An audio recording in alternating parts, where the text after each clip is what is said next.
something big. Now, we should stress the White House doesn't see things that way. The White House indicating today it was not given a heads up on this, nor anyone at the State Department nor anyone on the Clinton campaign. But again, a spokesman for the president saying, I don't think anything has surfaced to change the president's opinion and views of Secretary Clinton.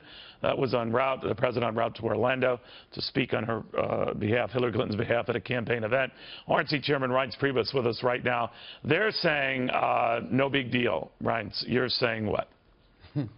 Well, of course they're going to say that, but you wouldn't have James Comey write to all of the heads of these investigative committees to say that he's amending his testimony where he testified that the case was closed, only now to say that in fact the case is open and that they found emails that may be pertinent to the case. Now, he wouldn't say may be pertinent unless they were pertinent. I mean, somebody handed off this material. James Comey didn't find the material himself. Some agent came to James Comey and said, here's what we found, and my guess is that it's pretty serious and that it wouldn't have happened today if it wasn't.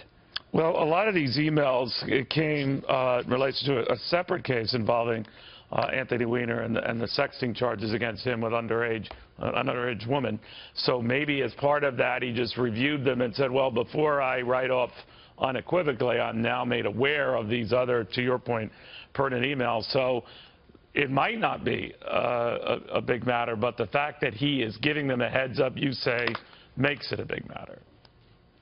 Well, yeah, I mean, why else? I mean, I saw Podesta's statement, and I think his statement actually makes our point even further, which is why would an FBI director inform the entire highest levels of our congressional leadership in these particular areas of this matter if it wasn't something extraordinarily serious? But why would he give all of them and a I think heads it is. up? Look, I mean, but why would he give all of them a heads up and not anyone at the State Department, not, for example, anyone at the White House, no one in the Clinton organization? Neil, I don't know what the protocols are at the FBI with whom he has to, but obviously he wouldn't have done it if it wasn't big enough. Secondly, Hillary Clinton shouldn't have gotten away with it in the first place. I mean, James Comey already laid out a case of gross negligence against Hillary Clinton. And by the way, if you read the statute, now I know there are constitutional arguments the other way, but if you read the statute, it says that if you violate this statute, you're not eligible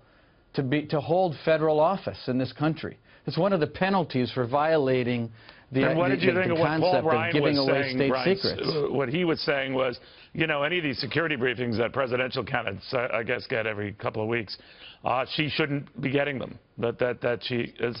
What do you think of that? Compromised security already? And I think, Paul Ryan is correct. And as we know, Paul Ryan is very careful. He doesn't just throw off statements. We've learned that about Paul Ryan. And so the fact that Paul Ryan has now weighed in and said Hillary Clinton should not be eligible for these briefings, for these security briefings, tells you a lot about what people like Paul Ryan and others on the Hill think of Hillary Clinton. She can't be trusted with the presidency. That's clear. But more importantly, it's what we've been saying all along. She should have never gotten away with this in the first place. And now, 11 days before the election, we know that the FBI director is coming back and saying, time out. This investigation is open, unlike what I said to Congress a few months ago. Right. And it likely isn't going to be resolved anytime soon. Thank you very much, Reince Priebus.